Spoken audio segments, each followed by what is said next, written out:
Thank you for having me back to the studs of comedy here at Whiskey River. Give yourselves a round of applause. Yep, that sounds like a round of applause for a whole bunch of people who have social disorders. You guys need to seek help. I have medicine, so does Keith Terry.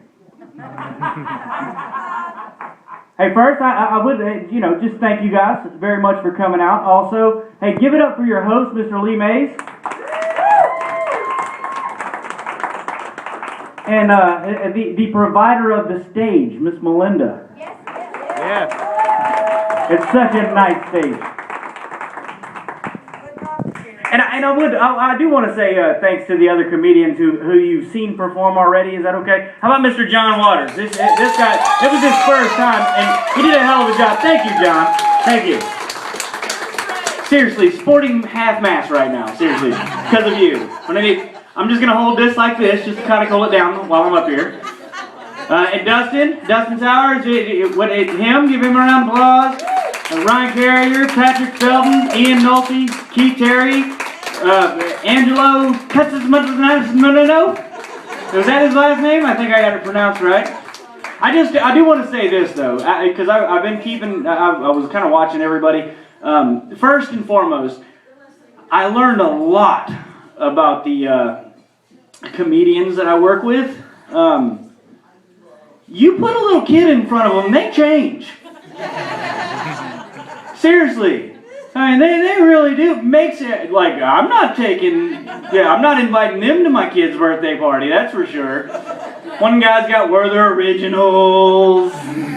The other guy, he's just, no, you know what? Just no, that's not happening. And I was going to ask, too, I mean, was there any proud parents here? But they left. And they took their kids with them. And if their parents weren't here, then Melinda's got some fucking explaining to do to the labor board.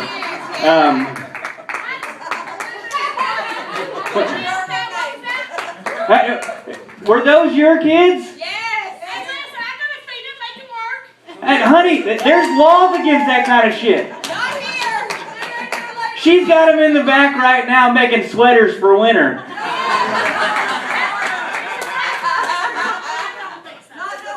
And I will say this too, also, Patrick and Ian, they mentioned, they did a little bit about video games, and they didn't get much love for that, and that's horseshit. You guys should definitely spend more time in front of TV hitting buttons.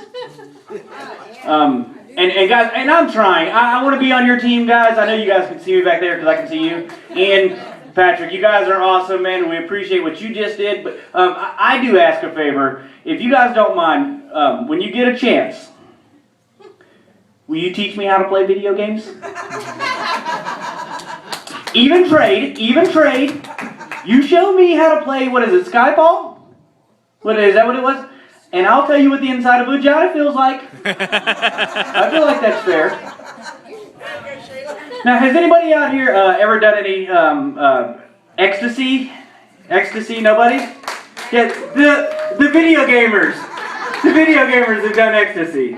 All right, back of the room, speaking to you. I had the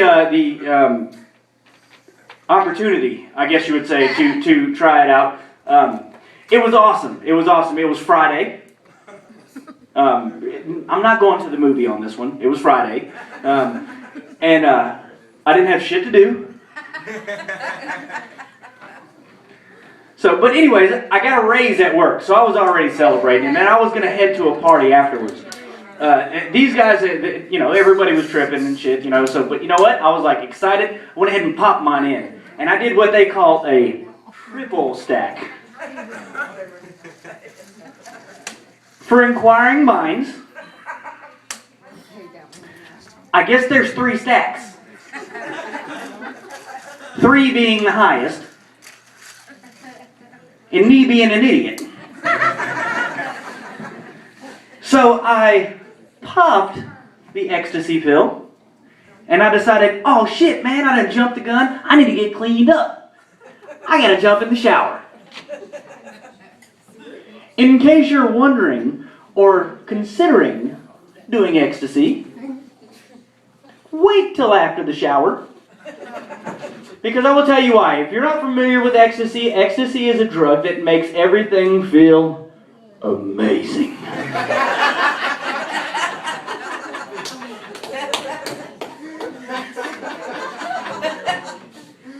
So, I'm sitting there in the shower, and all of a sudden, the water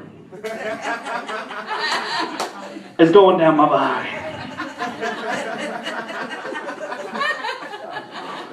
I reached down to grab the bar of soap, and it was on the rail. And the rail felt so nice. So I slid on the rail. Back and forth.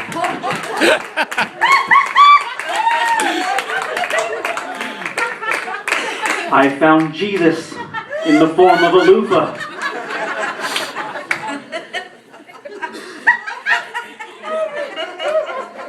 The shower drain is forever known now as the abortion clinic.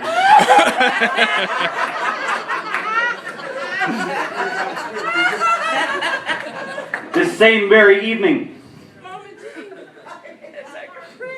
I was born anew. So don't do it. It's a horrible drug. Unless you got some. Come talk to me about it after the show. I'll show you how to use it. Yeah. And definitely don't stick your finger in your butt. I never made it to the party that night. Party that night, okay? So just want you guys to know, we ran out of hot water. I recently found myself single. Yeah? No applaud for that, ladies? What the fuck, man? I gotta show a titty around here to get an applause? Ladies?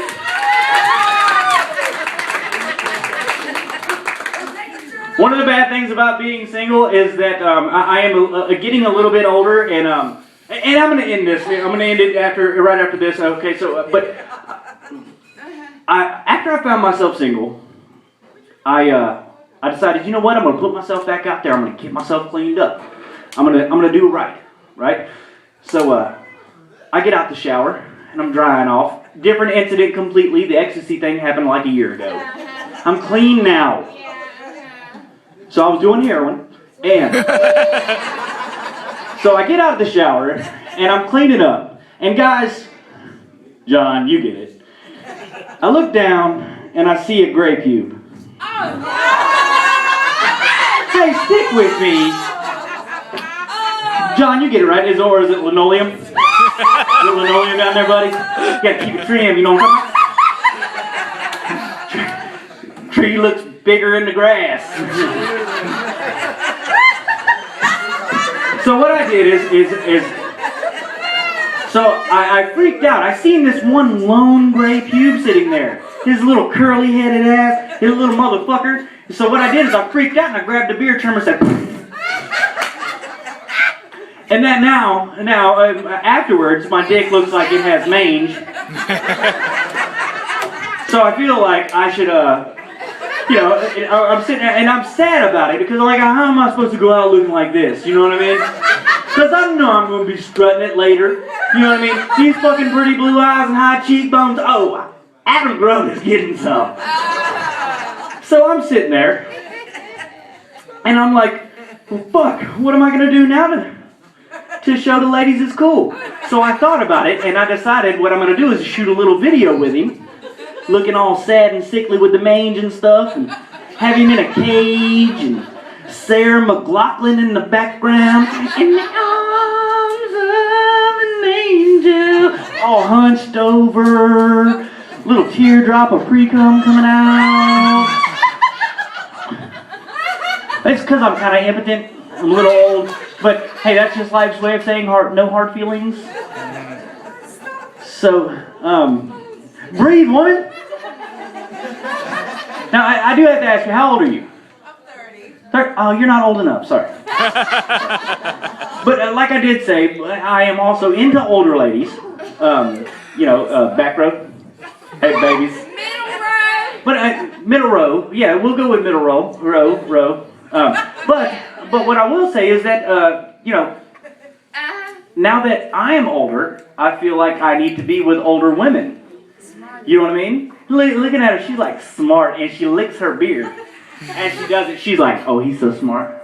It's not a beard. It's a sexy motherfucker. Whatever, regardless. Yes, I am. Thank you, ma'am. So, with that being said, I do find myself attracted mildly to the older generation, shall I say? Thank you so much. Shut the fuck up, I'm not even talking about you.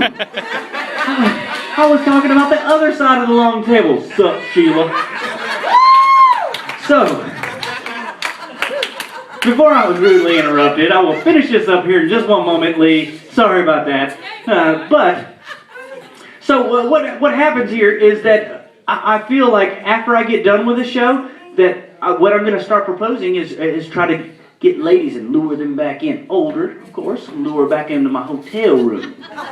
You know what I'm talking about? And what I'm going to do is I'm going to look at them, I'm going to be like, "Hey, baby, you ever been rubbed down with some Bengay and taking body shots of Metamucil out of another man's belly button? Whenever I get off, you get off. And in the morning, I'm going to take you down to the Antiques Roadshow and show your ass what a real woman's worth." Yeah. To the old bitch in the back that just screamed. Yeah. Hey guys, I am Adam Grubb. Thank you very much for laughing.